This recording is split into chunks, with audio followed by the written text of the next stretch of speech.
খুব ভালো ক্যামেরায় ছবি তুলতে নেই, খুঁতগুলো খুঁটিনাটি ধরা পড়ে যায়। অবশ্য খুব ভারী ফাউন্ডেশনের উপর মেকআপ নিলে কথা নাই। মেকআপ কিন্তু চিরস্থায়ী নয়, রোদে ঘামে নষ্ট হয়, জল লাগলে ধুয়ে যায়। তখন হয় ক্যামেরার দোষ। খুঁতগুলোকে দেখলো কেন সে? ক্যামেরা তো জড়ো, যা দেখে তাই দেখায়।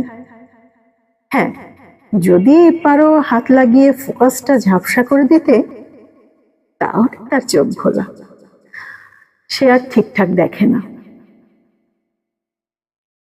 আসলে তুমি আমি সবাই বড্ড ভারী মেকআপ নিয়েছি।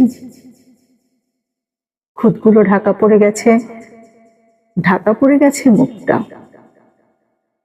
সবাই দেখছে মেকআপ অথবা মুখোশ। হঠাৎ বৃষ্টিতে মেকআপ ধুয়ে গেলে কিভাবে দেখাবো মুখ?